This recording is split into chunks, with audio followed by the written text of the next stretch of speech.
दोस्तों अमेरिका ने चाइना के ऊपर एक बड़ा आरोप लगाया। कहा जा रहा है कि चाइना की एक बड़ी company semiconductor manufacturing international corporation यानी कि एसएमआईसी ईरान की सेना को चिप टेक्नोलॉजी दे रही है। रिपोर्ट्स बताती है कि चाइना की ये जो एसएमआईसी है इसने करीबन एक साल पहले ईरान के मिलिट्री इंडस्ट्रियल कॉम्प्लेक्स को चिप बनाने से जुड़ा सामान भेजना शुरू कर दिया था और अब शक यही है कि यही सप्लाई अभी भी जारी है। अब ये मुद्दा ऐसे वक्त पर क्यों आया है? क्योंकि दोस्तों ये technology missile system, drone, military electronics में इस्तेमाल होती है। अगर ऐसा हुआ तो दोस्तों ईरान की मिलिट्री ताकत और बढ़ सकती है और अमेरिका को टेंशन इस बात की है कि उसकी जो मिलिट्री स्ट्रैटेजी और मिडिल ईस्ट में उसकी जो पोजीशन है वो कमज़ोर हो सकती है, खासकर कि इजराइल और ईरान के बीच जिस तरीके से टेंशन बढ़ रही है। हालांकि अभी तक ये बात साफ नहीं हो पाई है कि इस टेक्नोलॉजी में अमेरिकी पार्ट्स शामिल थे या नहीं।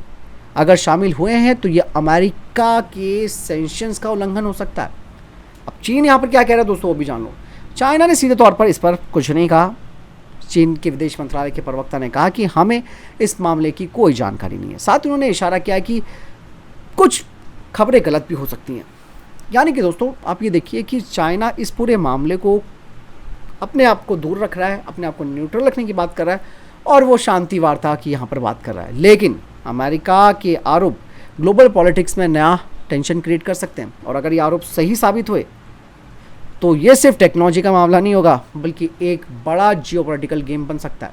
फिलहाल इस बारे में आपकी क्या राय है? कमेंट सेक्शन में लिख के जरूर बताएगा।